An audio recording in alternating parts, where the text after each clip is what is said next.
Ninguém pode ver o reino de Deus se não nascer de novo. Quem dizem os homens que é o Filho do Homem? E eles responderam: uns dizem que é João Batista, mas outros que é Elias, e outros que Jeremias ou algum dos profetas. Disse-lhes Jesus: E vós, quem dizeis que sou eu? Respondendo, Simão Pedro disse: Tu és o Cristo, Filho do Deus vivo. Bem-aventurado és, Simão, filho de Jonas, porque não foi a carne e o sangue que te revelaram isso, mas sim meu Pai, que está nos céus. E chegou a Herodes, tetrarca, notícia de tudo que Jesus obrava. E ficou como suspenso, porque diziam uns: é João que ressurgiu dos mortos, e outros: é Elias que apareceu, e outros: é um dos antigos profetas que ressuscitou. Então disse Herodes: eu mandei degolar a João. Quem é, pois, este, de que ouço semelhantes coisas? E buscava ocasião de o ver. E os discípulos lhe perguntaram, dizendo: pois, por que dizem os escribas que importa vir Elias primeiro? Elias certamente há de vir e restabelecerá todas as coisas. Digo-vos, porém, que Elias já veio, e eles não o conheceram. Antes fizeram dele quanto quiseram. Assim também o Filho do Homem há de padecer às suas mãos. Então compreenderam os discípulos que de João Batista é que ele lhes falara. Ressurreição e reencarnação. A reencarnação fazia parte dos dogmas judeus sob o nome de ressurreição. Somente os saduceus, que pensavam que tudo acabava com a morte, não acreditavam nela.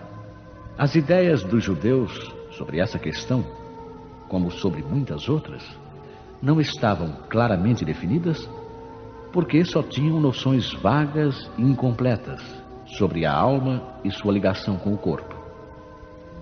Eles acreditavam que um homem podia reviver sem terem uma ideia precisa da maneira por que isso se daria, e designavam pela palavra ressurreição o que o Espiritismo chama mais justamente de reencarnação.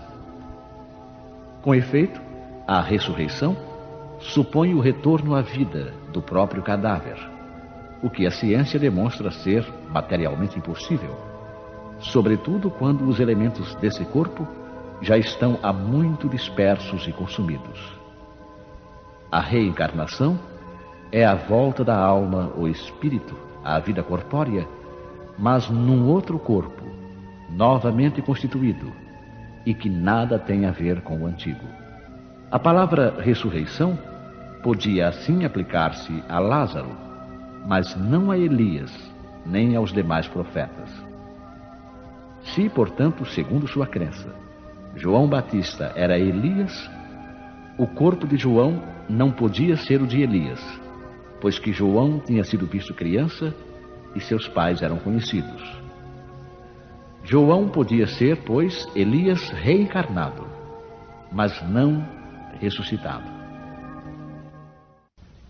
E havia um homem dentre os fariseus por nome Nicodemos, senador dos judeus. Este, uma noite, veio buscar a Jesus e disse-lhe: Rabi, sabemos que és mestre, vindo da parte de Deus, porque ninguém pode fazer estes milagres que tu fazes se Deus não estiver com ele. Na verdade te digo que não pode ver o reino de Deus senão aquele que renasceu de novo. Nicodemos lhe disse: como pode um homem nascer sendo velho? Porventura pode entrar no ventre de sua mãe e nascer outra vez?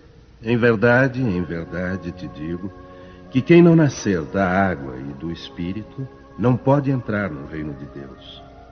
O que é nascido da carne é carne, e o que é nascido do Espírito é Espírito. Não te maravilhes de eu te dizer que importa-vos nascer de novo. O Espírito sopra onde quer, e tu ouves a sua voz. Mas não sabes de onde ele vem, nem para onde vai. Assim é todo aquele que é nascido do Espírito. Perguntou Nicodemos: como se pode fazer isso? Tu és mestre em Israel e não sabes estas coisas? Em verdade te digo que nós dizemos o que sabemos e damos testemunho do que vemos. E vós, com tudo isso, não recebeis o nosso testemunho. Se quando eu vos tenho falado das coisas terrenas, ainda assim não me credes, como creríeis se eu vos falasse das celestiais?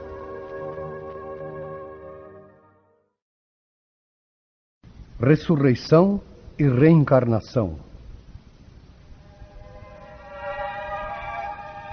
A ideia de que João Batista era Elias e de que os profetas podiam reviver na terra encontra-se em muitas passagens dos evangelhos já reproduzidas. Se essa crença fosse um erro, Jesus não deixaria de combatê-la como o fez com tantas outras.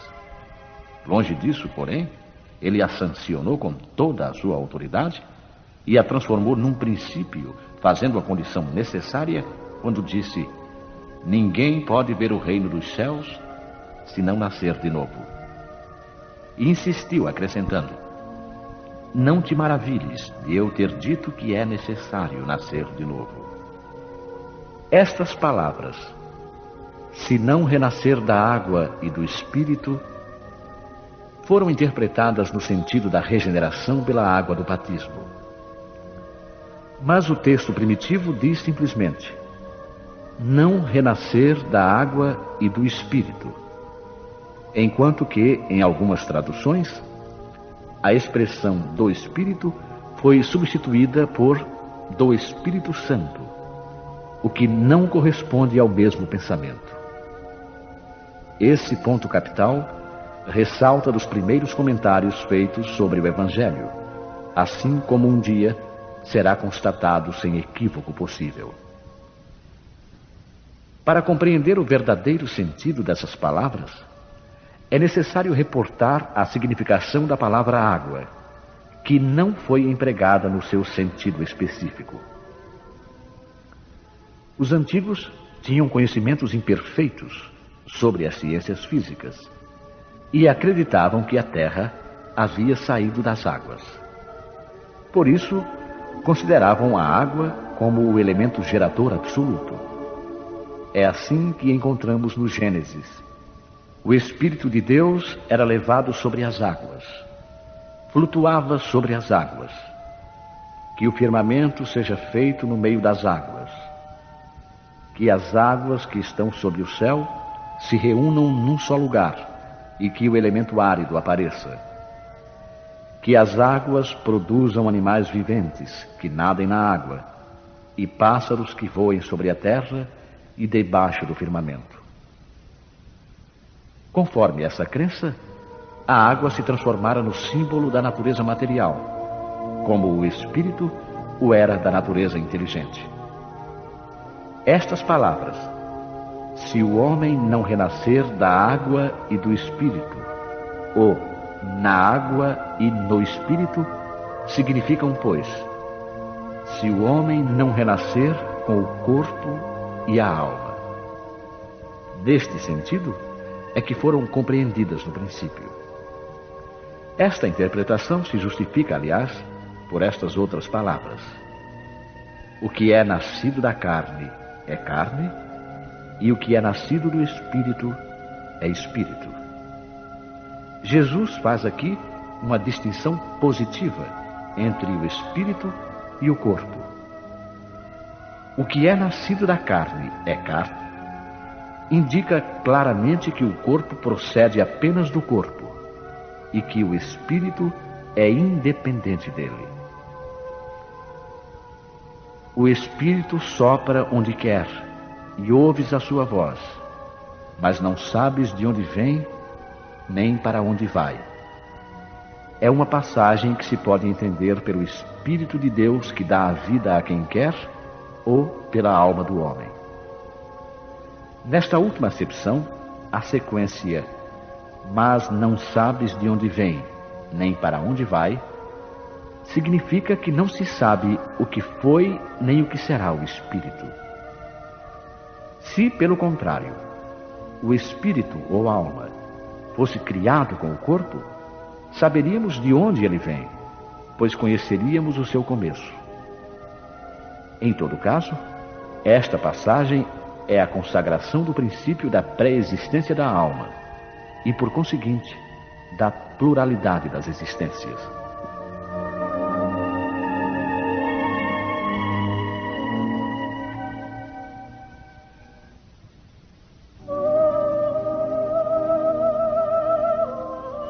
Desde os tempos de João Batista até agora, o reino dos céus é tomado pela força, e os que fazem violência são os que o arrebatam.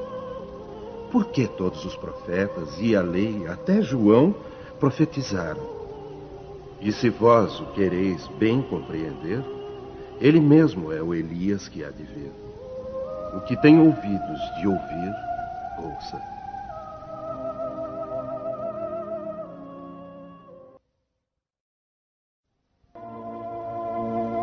Se o princípio da reencarnação, expresso em São João, podia, a rigor, ser interpretado num sentido puramente místico, já não aconteceria o mesmo nesta passagem de São Mateus, onde não há equívoco possível. Ele mesmo é o Elias que há de vir. Aqui não existe figura nem alegoria. Trata-se de uma afirmação positiva. Desde o tempo de João Batista até agora, o reino dos céus é tomado pela força. Que significam estas palavras, pois João ainda vivia no momento em que foram ditas? Jesus as explica ao dizer: e se vós o quereis bem compreender, ele mesmo é o Elias que há de vir. Ora, João tendo sido Elias, Jesus alude ao tempo em que João vivia com o nome de Elias.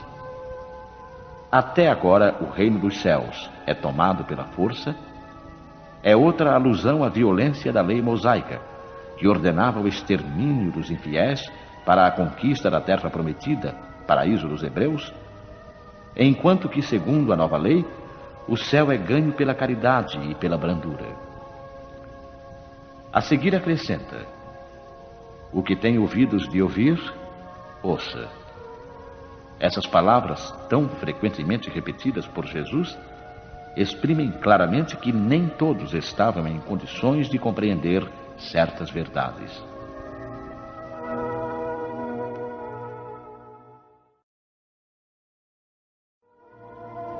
Os teus mortos viverão.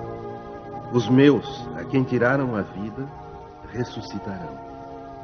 Despertai e cantai louvores, vós, os que habitais no pó, porque o orvalho que cai sobre vós é o orvalho de luz, e arruinareis a terra e o reino dos gigantes. Esta passagem de Isaías é também bastante clara. Os teus mortos viverão. Se o profeta tivesse querido falar da vida espiritual, se tivesse querido dizer que os mortos não estavam mortos em espírito, teria dito: ainda vivem, e não viverão. Do ponto de vista espiritual, essas palavras seriam um contrassenso, pois implicariam numa interrupção na vida da alma. No sentido de regeneração moral, seriam a negação das penas eternas, pois estabelecem o princípio de que todos os mortos reviverão. Quando o homem morre uma vez e seu corpo, separado do espírito, é consumido, em que se torna ele? Tendo o homem morrido uma vez, poderia ele reviver de novo? Nesta guerra em que me encontro, todos os dias de minha vida estou esperando que chegue a minha mutação. Quando o homem morre, perde toda a sua força e expira. Depois, onde está ele? Se o homem morre, tornará a viver? Esperarei todos os dias de meu combate até que chegue a minha transformação? Quando o homem está morto, vive sempre. Findando-se os dias da minha existência terrestre, esperarei, porque a ela voltarei novamente. O princípio da pluralidade das existências está claramente expresso nessas três versões. Não se pode supor que Jó quisesse falar da regeneração pela água do batismo, que ele certamente não conhecia. Tendo o homem morrido uma vez, poderia ele reviver de novo? A ideia de morrer uma vez e reviver implica a de morrer e reviver muitas vezes. A versão da igreja grega é ainda mais explícita, se possível. Findando-se os dias da minha existência terrestre, esperarei, porque a ela voltarei novamente. Quer dizer, eu voltarei à existência terrena. Isto é tão claro como se alguém dissesse: saio de casa, mas a ela voltarei. Nesta guerra em que me encontro, todos os dias de minha vida estou esperando que chegue a minha mutação. Jó quer falar, evidentemente, da luta que sustenta contra as misérias da vida. Ele espera a sua mutação, ou seja, ele se resigna. Na versão grega, a expressão esperarei parece antes aplicar-se à nova existência. Findando-se os dias da minha existência terrestre, esperarei, porque a ela voltarei novamente. Jó parece colocar-se, após a morte, num intervalo que separa uma existência de outra e dizer que ali esperará o seu retorno. Não é, pois, duvidoso que, sob o nome de ressurreição, o princípio da reencarnação fosse uma das crenças fundamentais dos judeus e que ela foi confirmada por Jesus e pelos profetas de maneira formal. Donde se segue que negar a reencarnação é renegar as palavras de Cristo. Suas palavras um dia constituirão autoridade sobre este ponto, como sobre muitos outros, quando forem meditadas sem partidarismo. A essa autoridade de natureza religiosa virá juntar-se no plano filosófico a das provas que resultam da observação dos fatos. Quando dos efeitos se quer remontar às causas, a reencarnação aparece como uma necessidade absoluta, uma condição inerente à humanidade, em uma palavra, como uma lei da natureza. Ela se revela pelos seus resultados, de maneira, por assim dizer, material, como o motor oculto se revela pelo movimento que produz. Somente ela pode dizer ao homem de onde ele vem, para onde vai, por que se encontra na Terra e justificar todas as anomalias e todas as injustiças aparentes da vida.